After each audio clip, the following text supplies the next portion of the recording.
موږ ولې اسلام غوره کړی؟ هر څوک چې د ځان لپاره څه خوښوي نو په هغه کې څه ځانګړتیاوې او صفات لټوي چې دته به ښه ښکاري، یا دا چې هغه خپله داسې شی وي چې د انسان لپاره د سرلوړۍ، برلاسي، خیر، نیکی او عظمت سبب ګرځي. د اسلام د دین په غوراوي او انتخاب کې خو موږ څه کوښښ، هلې ځلې او منډې ترړې نه دي کړي، بلکې الله جل جلاله په خپل عظیم رحم او کرم باندې پر موږ پیرزوینه کړې او هغه یې پرته د کومو هلو ځلو را نصیب کړی.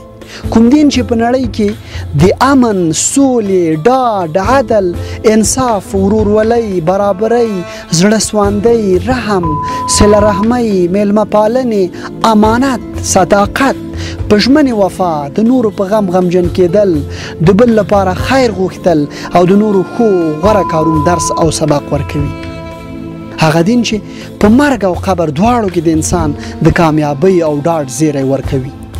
کوم دین چې د فیصلې او پریکړې څخه وروسته بیا په تلپاتې نعمتونه، تلپاتې او نه ختمیدونکی ژوند د ځمکې څخه په څو چنده لوی پاچاهي او امپراتورۍ کې د اوسېدو چانس چې له هر لوري به ورته سلامونه، آفرین او شاباس ورکول کیږي، زیری او ډاډ ورکوي.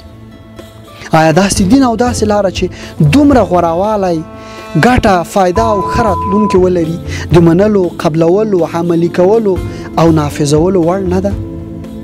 آیا د دې لپاره نه ستړي کېدونکي هلې ځلې او کوښښونه په کار نه دي؟